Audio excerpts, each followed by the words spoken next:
સુરતમાં સ્ક્રેપનો માલ આપવાના નામે કરોડોની છેતરપિંડી આચરવામાં આવી છે।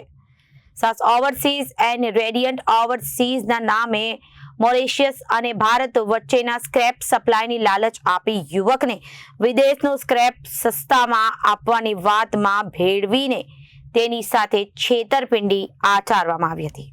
સુરત સ્ક્રેપનો માલ આપવાના નામે કરોડોની છેતરપિંડી કરવામાં આવી। ખાસ ઓવરસીઝ અને રેડિયન્ટ ઓવરસીઝના નામે મોરિશિયસ ભારત વચ્ચેના સ્ક્રેપ સપ્લાયથી લાલચ આપી યુવકને વિદેશનું સ્ક્રેપ સસ્તામાં આપવાની વાત સાંભળવામાં આવી છે। છેતરપિંડી આચારી સ્ક્રેપનું પેમેન્ટ 2.19 કરોડ રૂપિયા લઈ અને માલ આપ્યાનો હતો અને આરોપી અરુણ અગરવાલ રૂપિયા લઈ માલ નહીં આપી નાસી છૂટ્યો હતો। ઇકોસેલ પોલીસે બાતમીના આધારે અરુણ અગરવાલને મુંબઈથી ઝડપી પાડ્યો। ઇકોસેલ પોલીસે આરોપીની ધરપકડ કરી વધુ તપાસ હાથ ધરી છે। શહેર એ કોઈ પણ પ્રકારના ધંધા ઉદ્યોગ માટે ખૂબ જ પ્રખ્યાત છે અને તે મુજબ અલગ અલગ વ્યાપારી મિત્રો પોતાનો ધંધો કરવા માટે સુરતમાં વસવાટ કરતા હોય છે। એમાંના એક વેપારી સુજીત કુમાર ગુપ્તા કે જે પોતે સ્કેપનો વ્યવસાય કરતા હતા, તેમની સાથે અન્ય પેઢીના આરોપી જે છે હાલ નીલમણી, અરુણ મખનલાલ અને સંદીપ, એ લોકો પણ તેમના સંપર્કમાં આવેલા અને સંપર્ક બાદ પોતે સ્ક્રેપ સસ્તા ભાવે તેઓને અપાવી શકશે એવો વિશ્વાસ ફરિયાદીને અપાવેલો અને ફરિયાદી પાસેથી 2 કરોડ 1 લાખ રૂપિયા જેવી માતબર રકમ મેળવી લઈ અને 1 કરોડ અને 60 લાખનો પોતે સ્ક્રેપનો માલ આપેલો।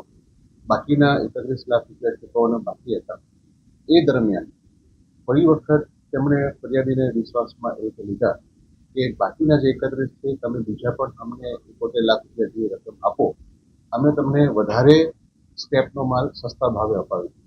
અને ત્યારબાદ આ રકમ મેળવી લઈ અને ફરિયાદી સાથે વિશ્વાસઘાત કરેલ, જે અનુસંધાને ફરિયાદ નોંધ્યા બાદ આરોપી અરુણ મખનલાલ અગ્રવાલની ધરપકડ કરવામાં આવેલ છે અને આ ત્રણેય પાર્ટનરે સાથે મળી અને પોતે જે પૈસા ફરિયાદી પાસેથી વિશ્વાસઘાત કરી લઈ લીધેલા છે તેઓના રિમાન્ડ ચાલુ છે।